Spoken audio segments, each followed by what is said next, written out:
Hello, c'est Gonzague. Alors, dans une des dernières versions de Google Chrome Beta pour Mac, on peut désormais utiliser la partie Cloud Print qui permet de... Enfin, je trouve pas ça hyper utile pour le moment, de faire la chose suivante, c'est que vous paramétrez... vous paramétrez rien d'ailleurs, non, vous activez l'option dans Google Chrome et ensuite depuis vos mobiles connectés au même compte Google que celui qui est configuré sur Google Chrome, vous pouvez imprimer vers les imprimantes de votre machine. Alors pourquoi c'est pas intéressant? Parce que du coup ça veut dire que votre ordinateur doit tourner en permanence. Cela dit, Google est en train de travailler pour que Cloud Print soit intégrable par des fabricants d'entreprises, par des fabricants d'imprimantes, pas des fabricants d'entreprises. Regardez, je vous ai fait une belle petite entreprise, et donc que ça soit plus simple pour l'utilisateur et surtout plus intéressant. Là, c'est vrai que faire tourner mon ordi pour imprimer à distance depuis mon mobile ne m'intéresse pas forcément. Mais j'ai testé. Alors, ça marche de la façon suivante. Vous êtes sur un email. Je suis désolé si on voit très mal, mais j'ai la caméra qui me sert d'habitude pour filmer d'un peu plus près ne marche plus. Donc vous allez vous imaginer que vous voyez bien sur l'écran. Regardez. Oh, Gonzague est sur le Pixel 32. Et là, dans un petit menu en haut à droite de vos emails, parce que ça c'est les emails, même si ça a l'air flou, il y a un bouton Print. Vous cliquez, et là il vous propose les imprimantes qui détectent sur votre ordinateur. Il faut savoir que j'en ai deux, donc elles sont là. Il me les détecte, il me les donne avec des underscores sous les noms, sûrement parce que les espaces ça lui plaît pas trop. Ensuite on choisit l'imprimante et on choisit tout simplement Print. Et ce qui se passe, c'est que dans votre interface, le document arrive là, avec marqué In Progress. Donc si je rafraîchis, voilà, il considère que c'est fait, parce que je l'ai déjà imprimé. Et on a à peu près la même chose au niveau des imprimantes ici, c'est-à-dire qu'il me liste mes imprimantes. Il n'y a pas beaucoup d'actions possibles, on peut juste supprimer les imprimantes, rechercher, si vous avez une liste complètement énorme, et on peut supprimer les documents qui ont déjà été imprimés de cette liste de jobs. Il manque des fonctions un peu pratiques, comme par exemple réimprimer. Mettons qu'il n'y avait pas de papier, que vous avez envie de relancer l'impression, vous ne pourrez pas relancer le job depuis votre ordinateur. Ça, je trouve ça un peu neuneux. Alors que quand j'envoie un mail à ma Pogo Plug, là, le machin qui est là, qui tourne en permanence, lui, ce truc-là est capable d'imprimer sur mon imprimante, même quand mon ordi est éteint. C'est un peu plus intelligent comme approche. Mais bon.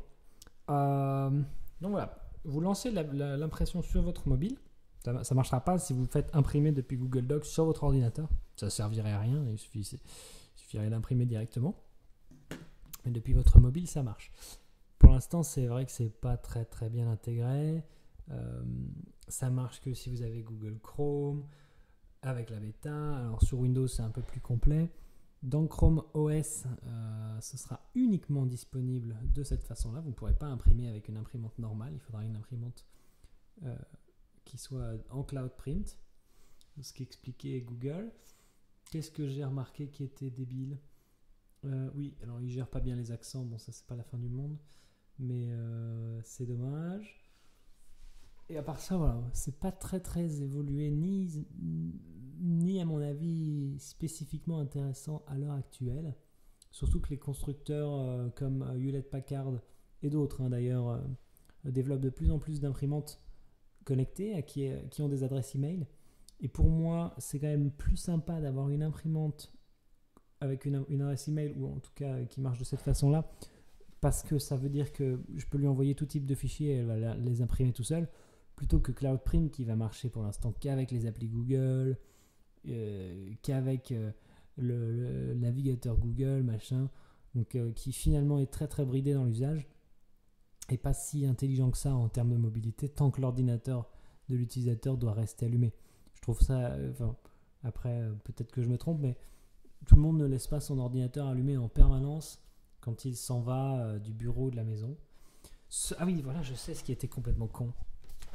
J'ai imprimé un mail, c'était plutôt court, il fait 1, 2, 3, 4, 5 lignes, et encore il a espacé, plus une petite signature. Il m'a pas proposé ce que je voulais imprimer. Donc il m'a imprimé 1, 2, 3, 4, 5, 6 pages, dont une blanche, très utile, dont une qui reprend un message, qui reprend le même message, avec la même signature. Bref, beaucoup de perte d'espace. Donc c'est vraiment de la bêta pour le moment. Il n'y a pas d'options, si c'est peu d'options. Donc c'est plutôt peu d'options si ce n'est pas d'options. Dans ce sens-là, ça marche mieux. Et c'est pas été, je n'ai pas du tout été convaincu par le service. Par contre, dans Google Chrome, ce qui est intéressant, c'est la synchronisation des bookmarks. Alors pour faire ça, vous faites préférences. Donc vous cliquez sur le petit ça s'appelle le petit outil en haut à droite de votre navigateur. Vous faites préférences et vous allez dans l'onglet qui s'appelle comment déjà cet onglet données personnelles. Et dans données personnelles, vous allez voir un machin qui permet de synchroniser votre mot de passe, vos historiques. Qu'est-ce qu'il propose encore? Application, saisie automatique, favoris, extension, mot de passe, préférence, thème. Bref, tout le navigateur en gros. Ça c'est hyper pratique.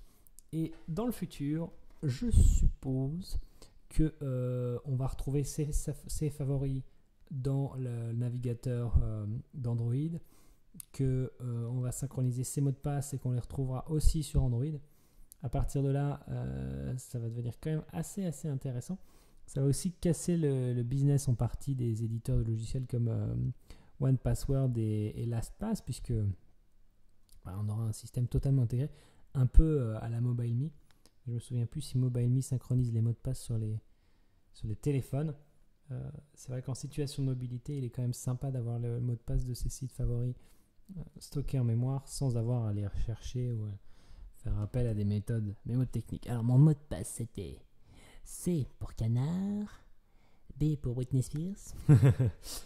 Bref, j'arrête de dire des conneries. Je suis encore en train de tourner au coca. En fait, je viens de faire ma vidéo du bol de 97-80. Il est 3h55 du matin. Je commence à fatiguer un peu. Donc, on va fermer tout ça et puis aller au lit.